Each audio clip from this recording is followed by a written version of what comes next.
Hello' everyone আজিৰ ভ্লগটো কোনো ফুৰিবলৈ যোৱা ভ্লগ নহয় বা কোনো ৰেচিপি ভিডিঅ' নহয়। আজি এটা বিশেষ কাৰণত ভ্লগটো বনাইছোঁ।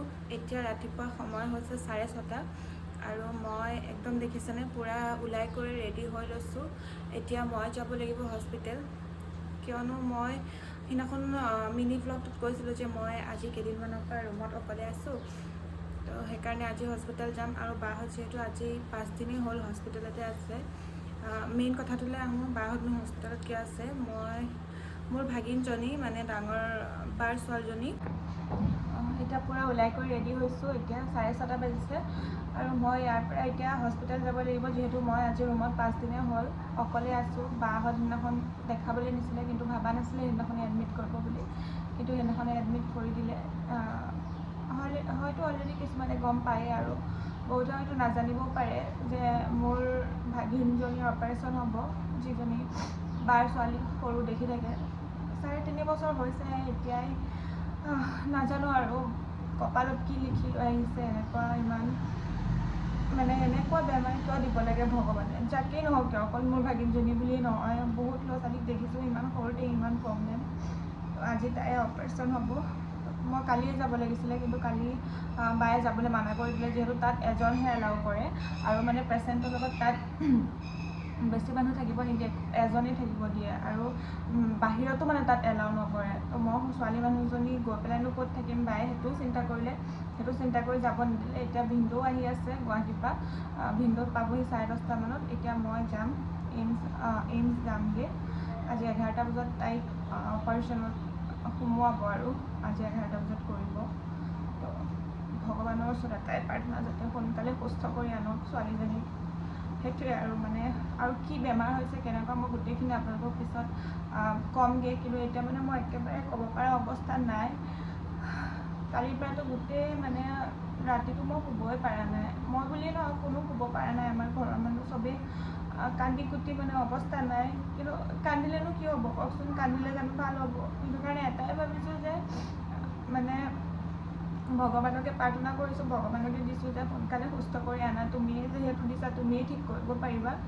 আৰু এতিয়া যাব ওলাইছোঁ। মানুহজনীতো কান্দি কুটি গোটেই বেহুচ আৰু হ'বই ন। আমাৰ ভাবকচোন, মই মাহীয়েকজনী হৈয়ে মই কালি ৰাতিৰ পৰা শুব পৰা নাই, কান্দি কান্দি একেবাৰে অৱস্থা বেয়া। তো নিজৰ মাক বাপেক কালে কেনেকৈ সহ্য কৰিব ন নিজৰ ছোৱালী এজনী। দিয়কচোন, এতিয়া 3.5 বছৰ হৈছে। কালি যেতিয়া ভিডিঅ' কল কৰিছোঁ, তাই একোৱে বুজি পোৱা নাই যে তাইৰ লগত কি হ'বলৈ গৈ আছে। মই ভিডিঅ'টো এইটো কাৰণে বনাইছোঁ, যাতে স্মৃতি হিচাপে ৰাখি থ'ব পাৰোঁ। পিছত যেতিয়া তাই আহিব সুস্থ হৈ, তাইক দেখাব পাৰিম ন, সেইকাৰণে মই ভিডিঅ'টো বনাইছোঁ। আৰু মই অকণমান ভিডিঅ'টো কৰি থাকোঁতে কি কৰিব নাকান্দো বুলি ভাবিলেও অট'মেটিকলি চকু পানী ওলাই যায়। যেতিয়াই তাইৰ মুখখন চাওঁ ন, তেতিয়াই কিবা এটা যেন খুকে খুন্দা মাৰি ধৰে। ইমান সৰু ছোৱালী এজনী, তাইক চাওকচোন ইমান ধুনীয়াকৈ খেলা ধূলা কৰি আছে। এতিয়া অপাৰেশ্যনটো কৰিলে ভাল হৈ যাব, কিন্তু চাওকচোন আপুনি 5-6 মাহলৈ তাই না ভালকৈ খেলিব পাৰিব, না কি কৰিব পাৰিব। অকণমানকৈ যেতিয়া দুখ পায় ন, তেতিয়াই কেনেকুৱা লাগে ভাবকচোন। এতিয়া 5-6 মাহ যেতিয়া এজনী ছোৱালী একো নকৰিব, তো তেতিয়া কেনেকুৱা লাগিব। আৰু মই ভিডিঅ' বনোৱাৰ কাৰণটো এইটোৱে, যাতে মই তাইক পিছত দেখাবলৈ পাৰোঁ। সেইটো কাৰণে মই ভিডিঅ'টো বনাইছোঁ। এতিয়া যাব ওলাইছোঁ আৰু মোৰ লগত ওচৰৰ বাজনীও যাম বুলি কৈছে। আৰু মই বেগত 2 এযোৰ কাপোৰো লৈ লৈছোঁ, যিহেতু থাকিব লগা হৈ যাব পাৰে। আৰু বায়েতো কৈছে নালাগে থাকিব, তথাপিও চাওঁ চিটুৱেশ্যন চাই কিজানি থাকিব লগা হৈ যাব পাৰে। সেইকাৰণে মই 2 এযোৰ কাপোৰ লৈ লৈছোঁ আৰু তাত গৈ মই যিমানখিনি পাৰোঁ মই ভিডিঅ' কৰিম। আৰু যদি গৈ মই ভিডিঅ' কৰিব পৰা অৱস্থাত নাথাকোঁ, তেতিয়াহ'লেতো কৰিব নোৱাৰিম বাৰু। মই এতিয়া ইয়াত আছোঁ কাৰণে এইখিনি কথা কৈ আছোঁ, তাত গৈ হয়তো মই ক'ব নোৱাৰিবও পাৰোঁ ন। তাইক দেখিলে মই এতিয়া হস্পিটেললৈ বুলি গৈ আছোঁ আৰু মোৰ লগত হিমাচলৰ বাজনীও আহিছে। বাও কৈছে ময়ো খবৰ এটা লৈ আহোঁগৈ বুলি। আৰু মই অকলে যাব ওলাইছোঁ যে বায়ে ভয় কৰিছে, সেইকাৰণে মোক কৈছে ময়ো যাম তোমাৰ লগত, যিহেতু অচিনাকি জেগা, ভয় কৰিছে। আৰু মই এয়া হস্পিটেল আহি পালোঁ আৰু এতিয়া বাহিৰত এনেকৈ বহিব লাগিব, ৱেইট কৰিব লাগিব। বা ওলাই আহিলেহে আমি গৈ লগ কৰিব পাৰিম, তাকো এজন এজনকৈহে যাব পাৰিব। হয় মই প্ৰথমে যাব লাগিব, নহ'লে বাজনী যাব লাগিব। আৰু বায়ে কিবা বনাই আনিছিলে, খুৱাই লৈছে, যিহেতু সিও সৰু পোৱালি একো খাই অহা নাই আৰু এইফালে মই আহিলোঁ এয়া দেহা শুয়ে আছে কাপোৰ কানি অলৰেডি পিন্ধাই ৰাখিছে যিহেতু 2টা বজাত লৈ যাব তাইক বেচেৰীজনীক এনেকৈ দেখি সঁচাকৈ মানে বেয়াই লাগিছে আৰু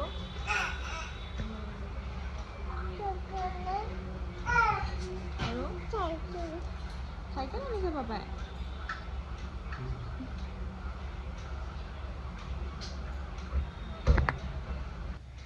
আৰু তাই বেচেৰী কালি 2টা বজাৰ পৰা একো খাব দিয়া নাই ডক্টৰে বেচেৰী ইমান কৈছিলে বিস্কুট দিয়া ভোক লাগিছে মানে কি কৰিব উপায় নাই ন খুৱাব যিহেতু মানা কৰিছে আৰু ইয়াতে ধুনীয়াকৈ লিখিয়ে থৈছে যে পেচেণ্টৰ লগত এজনহে মানে এলাউ কৰে সেইকাৰণে মানে বাকীবিলাক বাহিৰতো থাকিব নোৱাৰিব আৰু ভিনদেউ আহি পোৱা নাই সেইকাৰণে আমি মানে বহি ৱেইট কৰি আছোঁ আৰু এতিয়া ভিনদেউ আহি পালে এয়া ভিনদেউ গৈছে লগ কৰিবলৈ আৰু উপায় নাই এতিয়া গৰমো লাগিছে এনেকৈ বাহিৰতে বহিছোঁ মাটিয়ে বালিয়ে য'তে পাইছোঁ তাতে বহিছোঁ অকল আমি বুলিয়ে নহয় চবৰে একেই অৱস্থা বাকী মানে বেলেগ পেচেণ্টৰ গাৰ্জেনবোৰো এনেকেই বহি আছে আৰু এই পোৱালিটো দেখিছেনে ইমান ধুনীয়া দেখিবলৈ আৰু তাৰো সেই একেই প্ৰব্লেম ইমান ধুনীয়াকৈ পোৱালিবিলাক খেলি কৰি থাকে দেখাত নালাগে যে সিহঁতৰ ভিতৰতো এনেকুৱা কিবা বেমাৰ থাকিব পাৰে বুলি আৰু আজি পিছত 3টা বজাৰ পিছত ডক্টৰে ক'লে আমাৰ মাইনাৰ আজি অপাৰেশ্যন নকৰে কাইলৈহে কৰিব যিহেতু ইমাৰ্জেঞ্চি কিবা বেলেগ কেছ আহিলে সেইকাৰণে তেওঁলোকে আজি নকৰোঁ বুলি ক'লে আৰু মানে ডক্টৰে কৈছে যে তাইক এতিয়া কিবা খুৱাব পাৰিব সেইকাৰণে তাই ইমান বেছি ফূৰ্তি হৈছে ছোৱালীজনী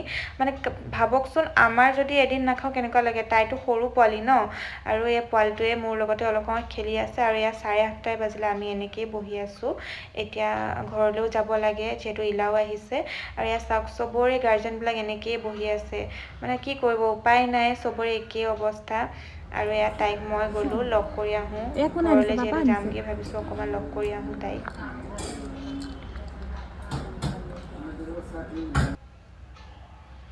আৰু এয়া দেখিছানে তাই মোবাইল চাব আৰু এই হাতত এনেকৈ বেণ্ডেজটো কৰিয়ে ৰাখিছে আৰু কাইলৈ মৰ্ণিঙতে লৈ যাব তাইক সঁচাকৈ দেই ভগৱানে এনেকুৱা বেমাৰ কাকো নিদিয়ক এয়া চব তেনেকুৱা পেচেণ্টেই ৰাখিছে ইয়াতে মানে এইটো পাৰ্টত অনলি হাৰ্টৰ পেচেণ্টে ৰাখে এনেকুৱা আৰু কাইলৈ ৰাতিপুৱা তাইৰ অপাৰেশ্যনটো হ'ব আৰু আপোনালোকেও আশীৰ্বাদ কৰিব যাতে ভালে ভালে ছোৱালীজনী সুস্থ হৈ আহক আৰু কি অপাৰেশ্যন কৰিব কেনেকুৱা অপাৰেশ্যন হ'ব মই গোটেইখিনি বেলেগ এটা ভিডিঅ'ত জনাম এতিয়া মই এইটো ভিডিঅ'ত জনাব নোৱাৰিম বেলেগ এটা মই এক্সট্ৰাকৈ বনাই পেলাই দিম আৰু এতিয়া আমি গোটেই তিনিওটা গুচি আহিলোঁ যিহেতু তাত থাকি একো কামেই নাই কাইলৈ ৰাতিপুৱা সোনকালে আহিম আৰু ইয়াৰে পৰা এই প্লেনবিলাক দেখিছেনে ধুনীয়াকৈ দেখা পায় আৰু এতিয়া ইলা মই ভিনদেউ যাওঁ ৰুমলৈ অলৰেডি 9টা বাজিলেই ইয়াতে ঘৰ পাওঁতে কিমান দেৰি হয় ঠিক নাই বাকী মই বেলেগ ভিডিঅ'ত গোটেইখিনি জনাই আছোঁ আজিলৈ ইমানেই বাই বাই